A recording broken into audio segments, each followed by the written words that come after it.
Good afternoon, everyone. I'm so happy to meet you again in this series of cases about the role of advanced critical care ultrasound in acute respiratory failure.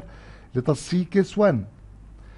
A 72-year-old female patient, known case of hypertension, diabetes mellitus, was presented to ER because of severe respiratory distress and hypoxia.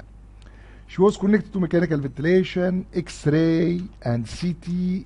Chest and pulmonary angio was done at ER. The X-ray, supine position, opacities everywhere, could be cardiogenic, non-cardiogenic, long list. CT, airspace opacities everywhere, could be a long list, cardiogenic or non-cardiogenic. We started by advanced critical care ultrasound. As all of you know now, I usually start by inferior vena cava. And if you see this type of inferior vena cava, which is more than 3 centimeter in maximum diameter, non-distensible and non-collapsing, this markedly dilated inferior vena cava with acute respiratory failure and hypoxia, please think of cardiogenic or obstructive causes of pulmonary edema. Because really, if the patient has ARDS or chest infection, sepsis, it's very rare to see this type of inferior vena cava, which is elephant inferior vena cava. So, if you see this type of inferior vena cava, think about cardiogenic and obstructive causes of acute respiratory failure. Go to the heart. Let us see obstructive causes. Common is acute pulmonary edema with acute cor pulmonale. Here, right ventricle is nice, very small in size compared to the left side. So, no right ventricular ballooning. And if you see the visual tapsy, upward and downward movement of the tricuspid annulus here, it is nice going up and down. So, I have right ventricle of normal size and normal function by visual assessment. So this exclude acute pulmonary embolism as a cause of acute respiratory failure. No pericardial effusion, no tamponade. I can exclude the pericardial tamponade as a cause of acute respiratory failure. But left side, this is the right side. Left side, cardiogenic causes of acute pulmonary edema. If you see the left ventricle here, by visual assessment, size is not ballooning, not markedly enlarged, and the thickening of the septum and the lateral wall is good, and movement of the wall towards each other is not bad. And if you see the mitral valve annulus, anterior mitral valve leaflet here, during the diastole, it came near to the septum, so by visual assessment, the left ventricular function is good and cannot exclude left ventricular failure as a cause of pulmonary edema. If we did MAPSI here, lateral MAPSI is more than 1 centimeter. This give us an idea about the left ventricular function, which is not bad. Also, if I put the pulse wave Doppler here at the LVOT, and I measure the LVOT VTI, it is normal 19 centimeter, and the LVOT VTI is a surrogate of stroke volume. So this left ventricle is pushing good amount of blood, has good stroke volume, and at the same time have good MAPSI, visual assessment is good. So you can exclude left ventricular failure as a cause of acute pulmonary edema, but please, before clearing the left ventricle as a cause of acute cardiogenic pulmonary edema, you should assess left side heart valve.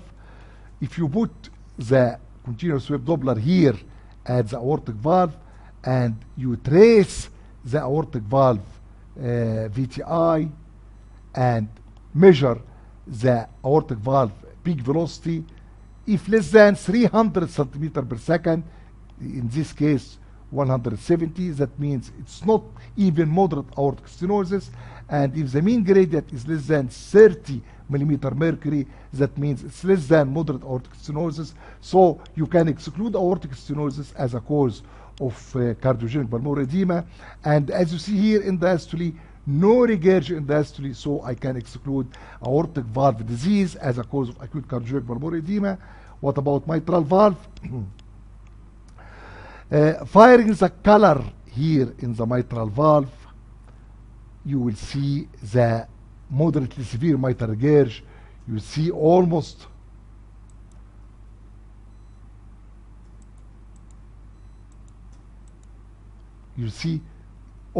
more than 50% of the left atrial volume, the regurg volume, and if you trace it, is almost more than 50% of left atrium going with moderately severe and severe mitral regurg.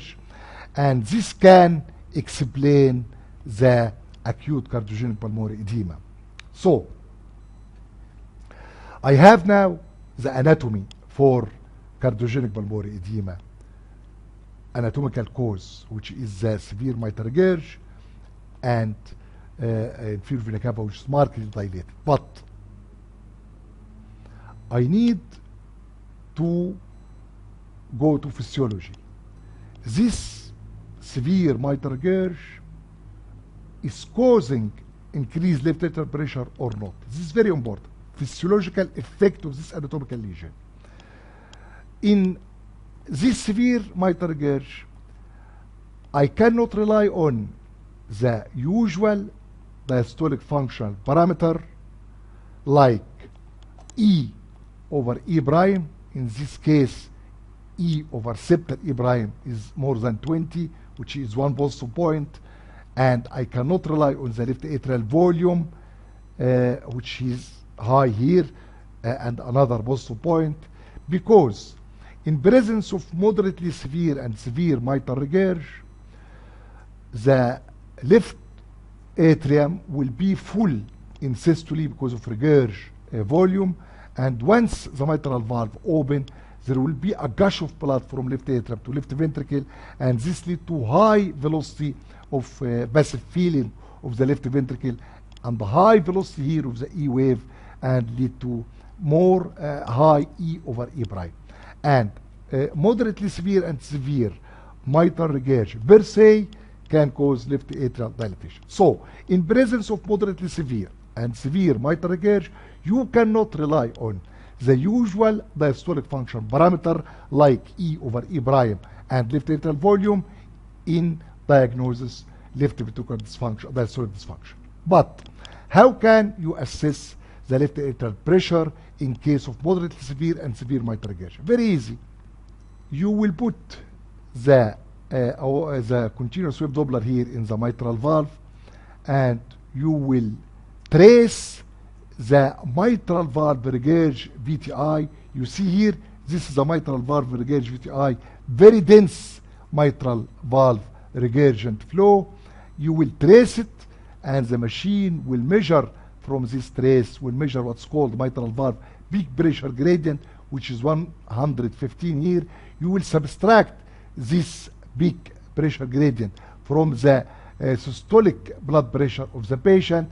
You will get the left atrial pressure. In our patient, systolic blood pressure is 140, peak pressure gradient across the mitral valve is 115, so the left atrial pressure is 25 millimeter mercury. So also, if you get this mitral regurg flow, you can trace this mitral regurg flow, and from software of the machine, you will press dB/dt to see the rate of rise of pressure during isovolumic contraction phase through this software.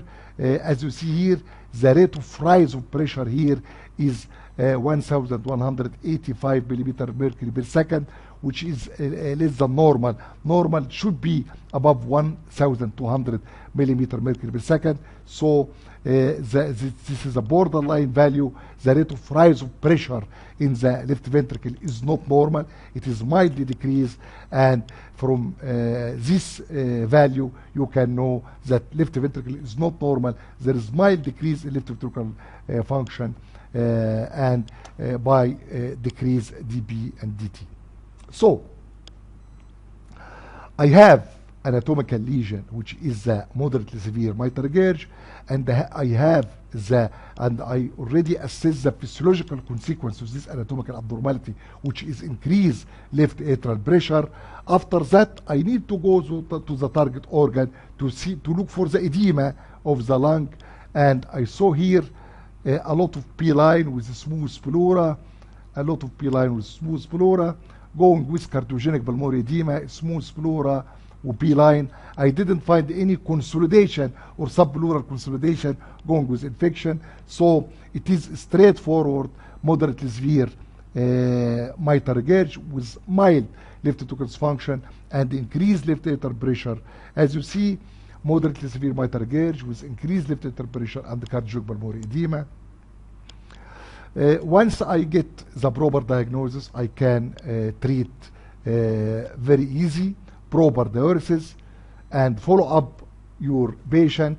This is the first inferior vena cava, too much dilated. This is after diuresis, it started to collapse and started to decrease in size. This is the mitral valve flow before diuresis. You see the E wave is too much elevated, velocity is too much elevated.